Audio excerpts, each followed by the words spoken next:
Сүүлийн жилүүдэд их гүрнүүдийн геополитикийн алсын хараа хойд зүгт буюу хойд мөсөн далай Арктикийн бүсүүдэд шилжиж эхлээд байгаа.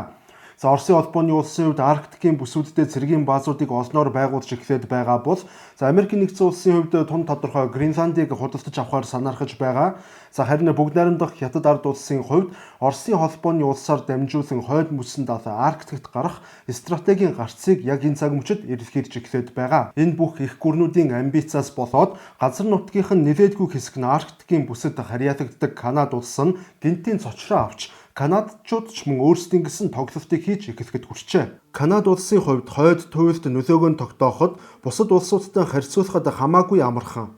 Учир нь Канада улсын хойд туйлын бүсийн газар нутагт Норад хэмээх нэртэй аюулгүй байдлын байгууламжууд тэдгээрийг холбосон дэд бүтцүүд нь хэдийнэ байдаг.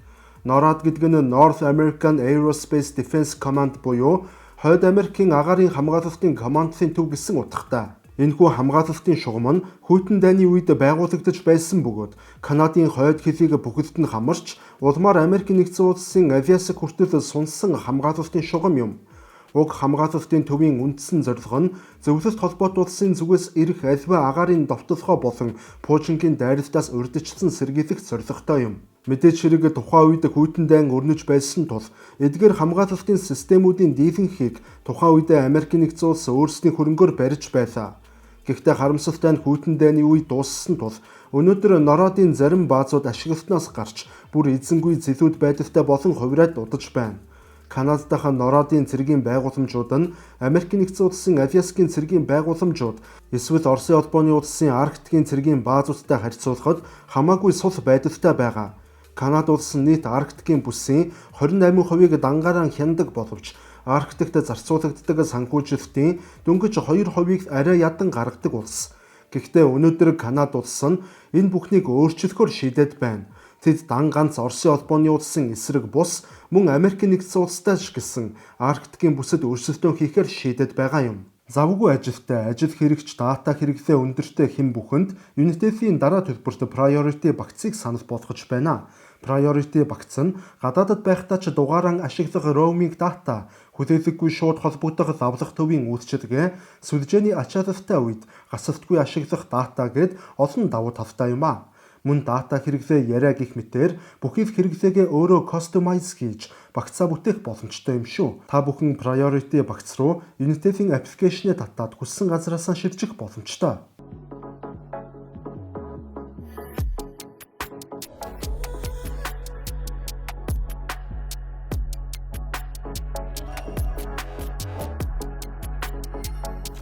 Таны завгүй амьдралын хэм маягт зориулав. Дараа төлбөрт Priority багцаа өөрөө бүтээ.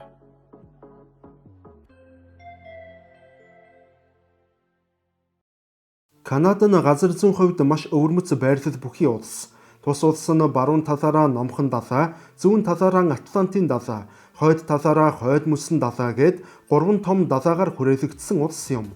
Мөн Канадын хойд зүгийн тус 3 муж нь хамгийн алслагдсан, хамгийн хөгжил дэвшилгүй онгон зэлүүдээр байгаа мужууд. Эдгээр мужуудын дэд бүтэц муутай алслагдсан байдал нь хойд туйлын төлөөх геополитикийн уралдаанд Канадын хамгийн том сул тал болж байна. Гэтэл яг эдгээр 3 мужийн яг эсрэг талд Оросын холбооны улсын Арктик дахь томоохон цэргийн баазууд байрладаг. Оросын холбооны улсын ерөнхийлөгч Владимир Путиний хувьд тэдгээр цэргийн баазуудаа сүүлийн жилүүдэд маш их хэмжээний санхүүжилт хийж Арктикийн төлөөх өрсөлдөөнд Орос улс алгуурхнаар бэлтгэсээр байгаа. Ер нь сүүлийн жилүүдэд дэлхийд даяараа бүхий л улс орнууд батлан хамгаалахын зардлаа нэмэгдүүлж хүн төрлөختөн эргээд зэвсэглийн араас хөөцөлдөж эхлээд байгааг хаасаагүй болж буй үйл явдлуудаас харж болохоор байна. Канада ч гэсэн яг энэ зарчмаар Арктикийн бүс нутагт маш их батлан хамгаалахын хөрөнгө оруулалт хийхээр болоод байгаа. Арга ч үгүй. Америкийн нэгдсэн улсын залхаа хэвийн нутагт цэрэг зэвсэг бөөгнүүлэх шаардлага тэдэнд байхгүй. Мөн баруун болон зүүн эрэг дагуу зэвсэглэл бөөгнүүлэх ямар ч шаардлага байхгүй. Канадын хувьд хувь тавилангийн өгөгдлөөр цор ганц фронтод бүх хүчээ дайчлах боломжтой бөгөөд тэр нь хойд туйлын фронт юм. Одоо харин өнгөрсөн түүхийг баг зэрэг сөхөөд үзье. Хойд Америк төвд Европчууд ирж суурьшихаас өмнө Канадын хойд зүгийн алслагдсан мужуудад нутгийн уугуул иргэдийн овг аймагуд амьдардаг байв. Улмаар 1867 онд Канадын зүүн эрэг дагуу байрлаж байсан 4 колониуд хамтран Dominion of Canada буюу Британий эзэнт гүрний нөлөөллийн Канада улсыг анх байгуулж байв. Гэтэл яг тухайн жил нь Америк нэгдсэн улс хаант Орос улсаас Аляскийн нутгийг худалдан авч таарсан юм. Мөн Америк нэгдсэн улсын хувьд тэд баруун зүгт газар нутгаа маш эрчимтэйгээр тэвэж байсан бөгөөд энэ бүх тэвэвтээс Канада улс нь бага зэрэг болгоомжлж эхлэв.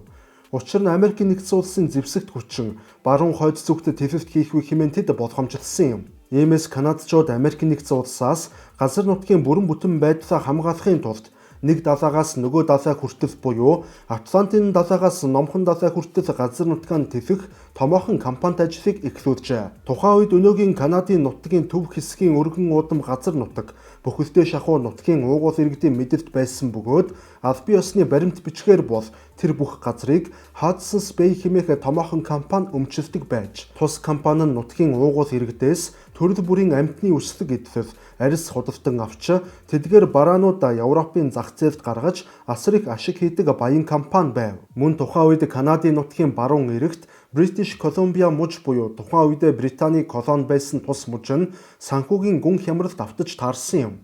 Та бүхэн эндээс нэг зүйлийг тодорхой харж болно. Аляск муж Америк нэгдсэн улсын эзэмшилд очсон. Гэтэл Америк нэгдсэн улсын их газартай Аляскийг шууд хуурай замаар холбоход дунд нь British Columbia муж саад хийж байна.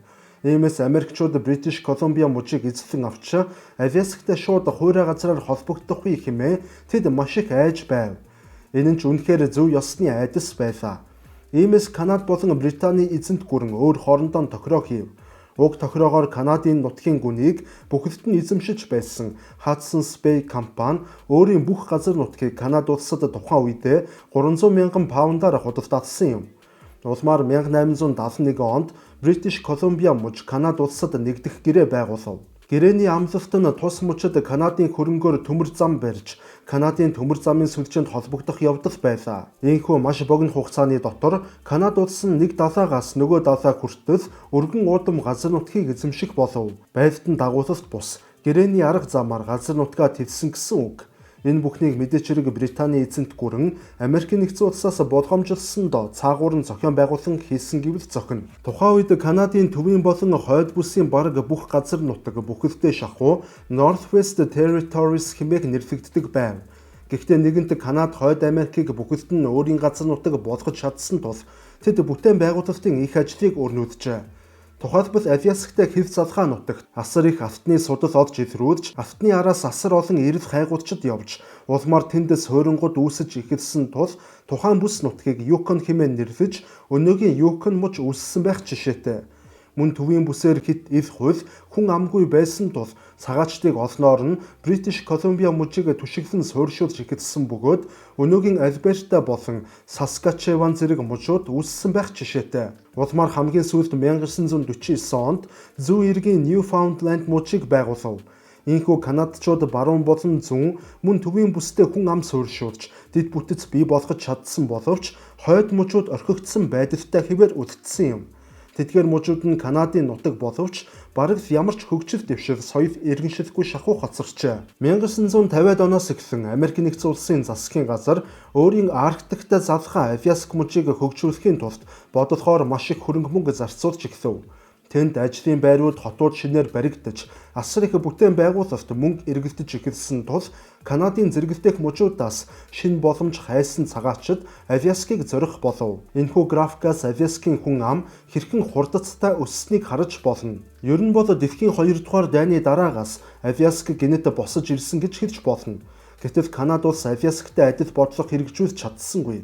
Тэд хойд нутгийн хүн амыг нэмэгдүүлэх, дэд бүтэц барих эсвэл цэргийн баазууд барих ямар ч бодлого баримтлаагүй юм. Хойд нутгийн дээвэн хүн амыг уугуул иргэд бүрдүүлсэн хэвээр байлаа. Канадын хамгийн алслагдсан бөгөөд хамгийн том газар нутагтай муж болох Nunavut муж. Гэтэл энэхүү өргөн уудам нутагт ердөө л 40,000 хүн амьдардаг. Харин тэдгээр оршин суугчдын 85% нь нутгийн уугуул иргэдээс бүрддэг. Харин Nunavut мужийн хажууд байрладаг Northwest Territories мужийн хувьд хүн амынхан 49%-ийг уугуул иргэд эзэлдэг бол Алясктай хэвлдэг Yukon мужид 22% байх жишээтэй. Мөн эдгээр мужуудад хүн амьдардаггүй өөр нэг том асуудал нь эдийн засгийн асуудал. Хэт азлагдсан нутаг учраас хоол хүнс технологи маш өндөр зардлаар тээвэрлэгдэн ирдэг учраас өргөн хэрэглээний барааны үн дэндүү өндөр, бүр тогтмол нэмэгдэж байдаг. Мужууд инфляцаан барьж чаддаггүй гэсэн үг. Эдгээр мужуудад өргөн хэрэглээний бүтээгдэхүүнүүд гагцгүй агаарын замаар л ирдэг. Иймээс үнэн тээврээ дагаад хэт өндөр болдог. Энэхүү графикт Юкон мужийн өргөн хэрэглээний барааны үнийн өсөлтийг 2000 оноос хойш харуулж байна. Гэтэл үнийн өсөлтөө дагаад цалин огтосоо нэмэгддэггүй хамгийн том асуудал. Одоо тэгвэл гол сэдвтэ оръё. Канадын хойд хэсгийн 3 муж нь хойд мөсөн далай буюу Арктиктай хэлэлдэг. Хойд мөсөн далай дийлэнхтэй хатуу мөсөнд хучигдсан төлөвтэй байдаг боловч энэ бүхэн сүүлийн жилүүдэд өөрчлөгдөж байгаа. Үүний шалтгаан бол дэлхийн дулаалал юм. Үнэхээр ч хойд туул хайрч байгаа учраас Америк нэгдсэн улс, Оросын холбооны улс, бүгд найрамдах Хятад ард улс, Дани, Швед, Финланд зэрэг улсууд бүгд Арктикийн геополитикийн бодлого хэрэгжүүлэх болсон. Америк нэгдсэн улсын хувьд Гренландыг худалдан авахыг зорж байгаа шалтгаан нь ердөөсөө л энэ. Трампын хувьд заль хэрэглэж дэлхийн дулаалал гэж байхгүй мэтээр хамаа намаагүй ярьж байгаа нь ердөөсөө л их гүрнүүдийг мөн хүн төрөлхтний анхаарлыг хойд туйлаас холдуулж өрсөлдөгчгүйгээр хойд туйлд ноёлох гэсэн санаа төдийхийн юм. Тэрнээс биш дэлхийн дулаалал боддоор байгааг хамгийн сайн мэдэж байгаа хүн бол Трамп. Үүний нэгэн нотолгоо нь 2014 оны байдлаар хойд туйлд идэвхтэй ашиглагддаг 1379 онгоц байсан бол өнөөдөр энэ тоо 1781 болж нэмэгдээд байна. 10 жилийн хугацаанд 37%-аар нэмэгдсэн гэсэн үг. Манай совгийн зүгээс хойд туйлын геополитикийн асуудлаар хэд хэдэн чухал дугаар хийж байсан. Хойд туйлд их гүрнүүд нь ойрхлоо тогтоохын төлөө өрсөлдөж буй хамгийн гол асуудал бол хойд туйлын мөс хайрч ихэлснээр дэлхийн нийтийн худалдаа тээврийн гинжин систем бүхэлдэн өөрчлөгдөхөд тун ойрхон болж ирээд байгаа явдал юм. Өөрөөр хэлбэл Европ болон Аз тивийн хоорондын худалдаа Панамын сувгаар бус харин хойд туйлаар хийгддэг болох цаг тун ойрхон болж ирээд байна. Цаг хугацааны болон туулах замын хувьд хойд туйлын маршрут нь хамаагүй ойр болсноор зардал мөнгө ч хэмнэгдэх боломж бүрдэнэ. Канада улсын хувьд энэхүү шинэ худалдааны маршрутыг өөрийн мэдлийн бүсээр дамжуулах байдлаар онгоц тус бүрээс татвар авч тэр татвараараа хойд зүгийн 3 мужаа хөгжүүлэх цоо шин боломж, шин мөнгөний их үсвэр нээгдэх юм. Үүнээс гадна Канада улсын хувьд хойд зүгт хөрөнгө оруулалт хийснээр аялал жуулчлалын салбараа огцон өсгөх таатай боломж бүрдэх юм. Энд харагдаж буй шар одууд бол 2014-өөс 2019 оны хооронд өвлийн круиз усан онгоцны аялал жуулчлал хийгдсэн гол маршрутууд. Аялал жуулчлалын салбар мөн Канадын хувьд маш их татвар төвлөрүүлэх, нутгийн уугуул иргэдийн хувьд асар их мөнгө олох томоохон боломж юм. Энд харин 2024 оны турш Канадын хойд нутгаар аялал хийсэн усан онгоцнуудыг зориулалтаар нь жагсаасан үзүүлэлт харагдаж байна.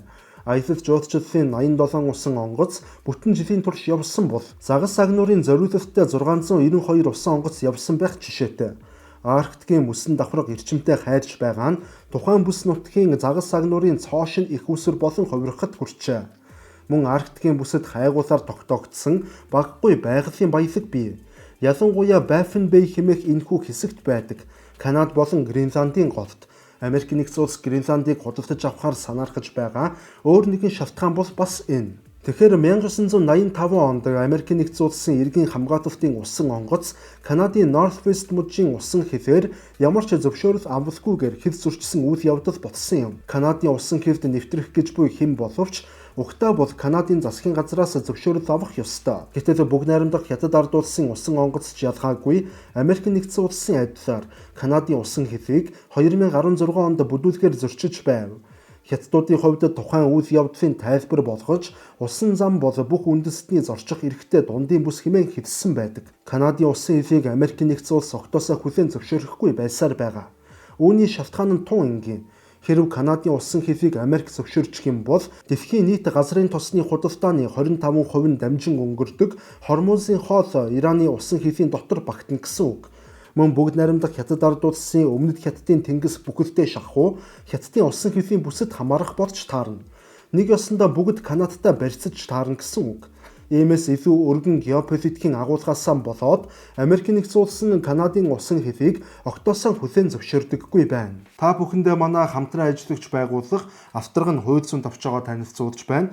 Хэрвээ танд болон таны аж ахуйн нэгжид ямар нэгэн байдлаар хууль эрх зүйн зөвлөмж туслалцаа хэрэг болбол Австрагт хандаарай. Тэгвэл дараагийн нэг асуудал бол Арктикийн бүсэд амьдардаг хүн амын иргэншлийн хувь юм. Эндээс та бүхэн тун тодорхой харж болно.